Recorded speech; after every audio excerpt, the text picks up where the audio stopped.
We were joking in my friend group chat about, like, Sage being a deadbeat dad. I think it was because we were talking about the makeshift plushie, like the makeshift Vector plushie. I can't remember the exact... Hang on. No, I have to go find this conversation now because it was funny and I need to do it justice. Okay, here it is. So I posted progress pictures of the Vector plushie into my friend group chat. And I was just like, guys, look at my son. And we would just like spend some time talking about it. And then one of my friends goes, if he's your son, does that mean ... And then they didn't respond. And so my response was then, if this is about to be a dad Sage joke, then I will cut you off and say that Sage is also my son. They are all my sons. Sons galore. Don't think about the logic too hard. They burst fully formed from my noggin after having the visions. And the visions is capitalized for the record. I feel like anyone who has ever made an OC can relate to having the visions. You ever just imagine a guy and then they exist? Isn't Vector from a dream? Literally though, yes. Like I said, he burst fully formed from my brain after I had the visions, which was a very weird and vivid dream that I had my freshman year of college. The visions! So weird to think about that the character who started this entire story and really is one of the reasons that I can say that I do comics as my job now, quite literally came to me in a dream. That is bizarre to think about. I started it, chat. It's my fault.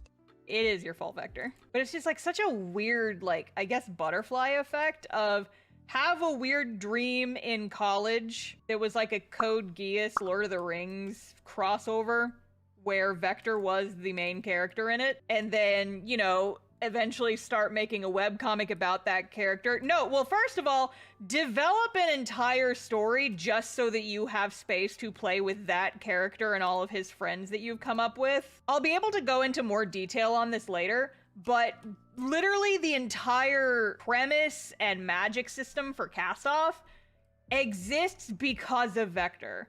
I came up with the character first and then worked backwards. I was like, okay, here's the character, here's his abilities, what do we do with that?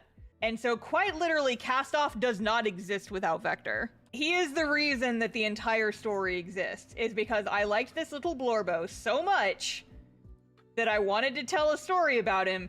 And I spent the next, like, 5 years of my life pittering away at world building and writing and, like, making the story so that I could eventually, like, talk about him and tell his story in a comic form. He is just the nexus upon which everything is hinged.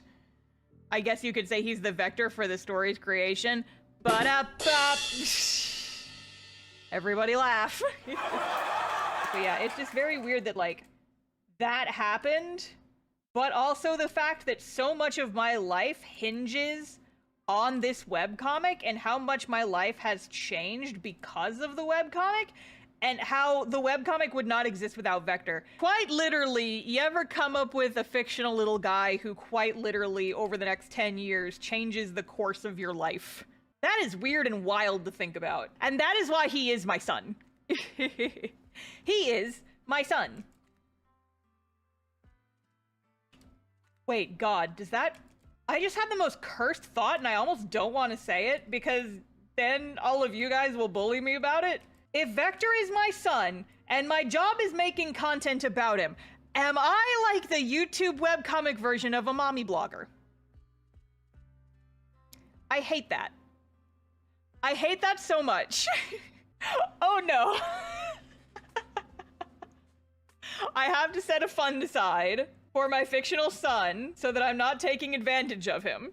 Finally, an ethical way to do mommy blogging fictional children. Let's go! Putting these fictional children into situations for content and income.